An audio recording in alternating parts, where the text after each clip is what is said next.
Hi, നമ്മളിന്നിവിടെ Peter ബ്രൂക്കിൻ്റെ king ലെയറാണ് discuss ചെയ്യാൻ പോകുന്നത്.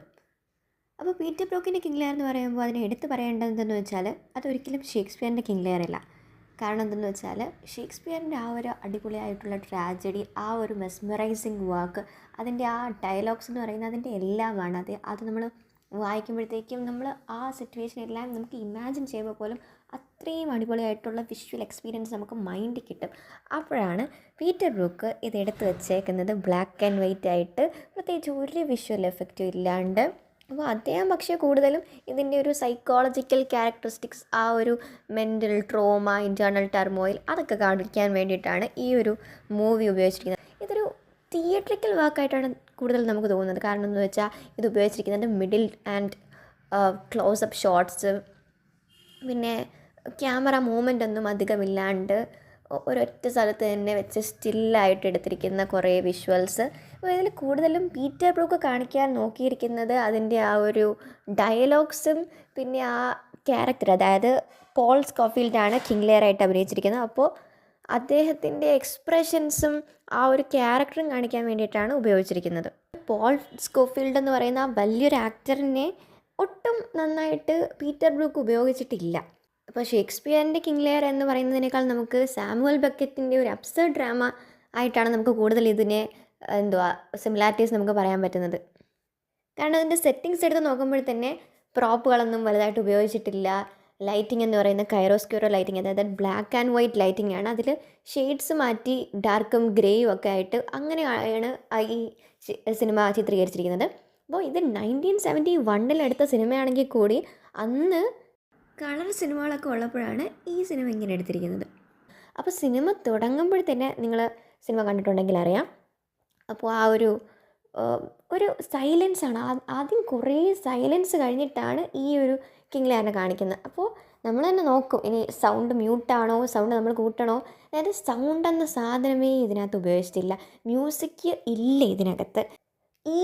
ബാക്കി ഈ ഒരു കിങ് ലെയറിൻ്റെ വേറെ എല്ലാ ഡയറക്ടേഴ്സും എടുത്തിരിക്കുന്ന എല്ലാ അഡാപ്റ്റേഷൻസിലും മ്യൂസിക്കിൻ്റെ ഭയങ്കരമായൊരു യൂസേജ് ഉണ്ട്. പക്ഷേ ഈ ഒരു സിനിമയിൽ മ്യൂസിക് എന്ന് പറയുന്ന സാധനം ഉപയോഗിച്ചിട്ടേ ഇല്ല. പിന്നെ ആകെ നമുക്ക് സൗണ്ട് കേൾക്കാൻ പറ്റുന്നതെന്ന് പറഞ്ഞാൽ മറ്റേ ഇവർ നടക്കുമ്പോഴുള്ള ഫുഡ് സ്റ്റെപ്സും, പിന്നെ വിൻഡ്, കാറ്റ് വന്നടിക്കുന്ന സൗണ്ട്, തണ്ടേഴ്സ്, അതെല്ലാം ആ ഒരു ഈറി ആയിട്ടുള്ള ഒരു ഡാർക്ക്, നമ്മളെ ഭയപ്പെടുത്തുന്ന ഒരു ടർമോയിൽ കാണിക്കാനുള്ളതാണിത്. അപ്പോൾ നമുക്ക് മൊത്തത്തിൽ ഇതിനകത്ത് ഒരു എക്സിസ്റ്റൻഷ്യലിസം കാണാൻ പറ്റുന്നുണ്ട്, പിന്നെന്താ ഏലിയനേഷൻ, ഐസൊലേഷൻ. അപ്പോൾ സിനിമയുടെ തുടക്കത്തിൽ ഈ കിങ് ലെയർ നടുക്ക് നിൽക്കുന്ന സെൻട്രൽ ക്യാരക്ടറായിരിക്കും. അപ്പോൾ ഈ സെൻട്രൽ ക്യാരക്ടർ പിന്നീട് നമുക്ക് ഈ സിനിമ പോകും തോറും നീങ്ങി അതിൻ്റെ അറ്റത്ത് വരുന്നത് അയാളുടെ ആ ഒരു ഇമ്പോർട്ടൻസ് കുറഞ്ഞു വരുന്നതായിട്ട്, ആദ്യം പവറും അതോറിറ്റിയോട് കൂടി വരുന്ന ഈ ഒരു കിങ് ലെയറിൻ്റെ അതോറിറ്റി മൊത്തം പോയിട്ട് അയാളെ സൈഡിലോട്ട് മാറ്റി നിർത്തപ്പെട്ട ആ ഒരു സംഭവമൊക്കെ കാണിക്കുന്നുണ്ട് പീറ്റർ ബ്രൂക്ക്. പിന്നെ ഇതിനകത്ത് ഉപയോഗിച്ചിരിക്കുന്ന വാസ്റ്റ്നെസ്, ആ ഒരു സ്പേസിൻ്റെ ഒരു സ്പേഷ്യസ് ആയിട്ട് വലിയൊരു സ്പേസ് കാണിച്ചിട്ട് അതിൻ്റെ നടുക്കൊരു ക്യാരക്ടറിനെ കാണിക്കുമ്പോഴത്തേക്കും അയാൾ ആ എലോൺ ആവുന്ന ആ ഒരു ഏലിയനേഷൻ, ആ ഒരു അവസ്ഥ കാണിക്കാൻ വേണ്ടിയിട്ട് ഈ വാസ്റ്റ്നെസ് ഒരുപാട് ഉപയോഗിച്ചിട്ടുണ്ട്. പിന്നെ സ്റ്റോമി ആയിട്ടുള്ള ആ സ്നോയിൽ ഇയാൾ ഒറ്റയ്ക്ക് നിൽക്കുമ്പോൾ അത് മൊത്തം ആ ഒരു ഇൻറ്റേർണൽ ടർമോയിൽ, ആ ഒരു പവർ പോയിട്ട് എല്ലാം നഷ്ടപ്പെട്ട ഒരു അവസ്ഥയാണ് അവിടെ കാണുന്നത്. പക്ഷെ അപ്പോഴും ഇതൊരു മോറലി കൺവിൻസിങ്ങായി മാറുന്നില്ല ഇങ്ങനെയൊക്കെ ഉപയോഗിച്ചിട്ടുണ്ടെങ്കിലും. കാരണം ഇത് കണ്ടുകൊണ്ടിരിക്കുന്ന ഓഡിയൻസിന് ഇവരുമായിട്ട് ഒട്ടും റിലേറ്റ് ചെയ്യാൻ പറ്റുന്നില്ല, ആ ഒരു ഡീപ്പർ കണക്ഷൻ ഫീൽ ചെയ്യുന്നില്ല ഈ മൂവിയിൽ. അപ്പോൾ സാധാരണ കൺവെൻഷണൽ ആയിട്ടുള്ള ട്രഡീഷണൽ സിനിമാസിൽ നിന്ന് മാറി വേറൊരു യുണീക്ക് അറ്റംപ്റ്റ് കൊണ്ടുവന്നാണെങ്കിൽ അങ്ങനെ നോക്കുമ്പോഴത്തേക്കും നല്ലൊരു സിനിമയാണ്. പക്ഷേ ഒരിക്കലും ഷേക്സ്പിയറിൻ്റെ കിങ് ലെയറിൻ്റെ ഒരു സക്സസ്ഫുൾ അഡാപ്റ്റേഷൻ എന്ന് നമുക്ക് പറയാൻ പറ്റത്തില്ല.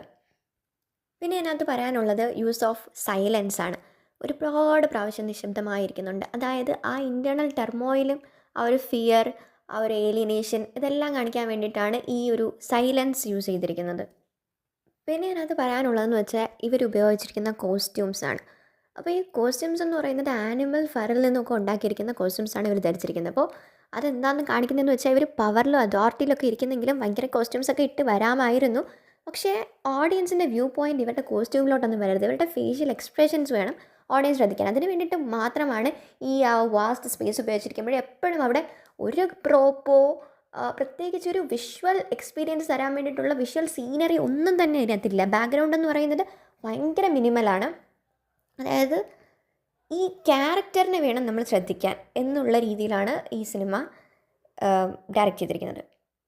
ഇപ്പോൾ ഈ സിനിമയെ ഓർസൺ വെല്ലസിൻ്റെ അഡാപ്റ്റേഷനുമായിട്ടോ അല്ലെങ്കിൽ അക്കിറ കുറോസാവയുടെ റാനുമായിട്ടോ കമ്പയർ ചെയ്യുമ്പോൾ റാൻ ഒരു വിഷ്വലി പ്ലീസിങ് ആയിട്ട് എസ്തെറ്റിക് ആയിട്ട് നല്ല സ്പെക്ടാക്കുലറായിട്ട് കാണാൻ ഭയങ്കര അടിപൊളിയായിട്ടാണ് എടുത്തിരിക്കുന്നത്. പക്ഷേ ഇത് ഭയങ്കര ബ്ലേക്കായിട്ട് ഒട്ടും എസ്തെറ്റിക്കായിട്ട് പ്ലീസിങ് അല്ലാതെയാണ് എടുത്തിരിക്കുന്നത്. പക്ഷേ സ്റ്റോറി ലൈൻ നോക്കുമ്പോൾ ഷേക്സ്പിയറിൻ്റെ അഡാപ്റ്റേഷനുമായിട്ട് ഈ സ്റ്റോറി ലൈൻ കറക്റ്റായിട്ട് പോകുന്നത് ഈ പീറ്റർ ബ്രൂക്കിൻ്റെ അഡാപ്റ്റേഷനാണ്. റാനിൻ്റെ സ്റ്റോറി ലൈൻ പക്ഷേ ഷേക്സ്പിയറുമായിട്ട് നോക്കുമ്പോൾ കുറച്ച് വ്യത്യാസമുണ്ട്. ഈ ഒരു സിനിമയിൽ നമുക്ക് ആ സൈക്കോളജിക്കൽ ആയിട്ടുള്ള ഒരു ഇൻറ്റേർണൽ ടർമോയിൽ, ആ ഒരു മോറൽ എംപ്റ്റിനെസ്, കിങ് ലെയർ കടന്നു പോകുന്ന ആ ഒരു സ്ട്രഗിൾസ്, അതൊക്കെ നമുക്ക് ഓഡിയൻസ് എന്ന രീതിയിൽ നമുക്ക് മനസ്സിലാക്കാൻ കഴിയും. അപ്പോൾ ഇന്നത്തേക്ക് ഇത്രയേ ഉള്ളൂ.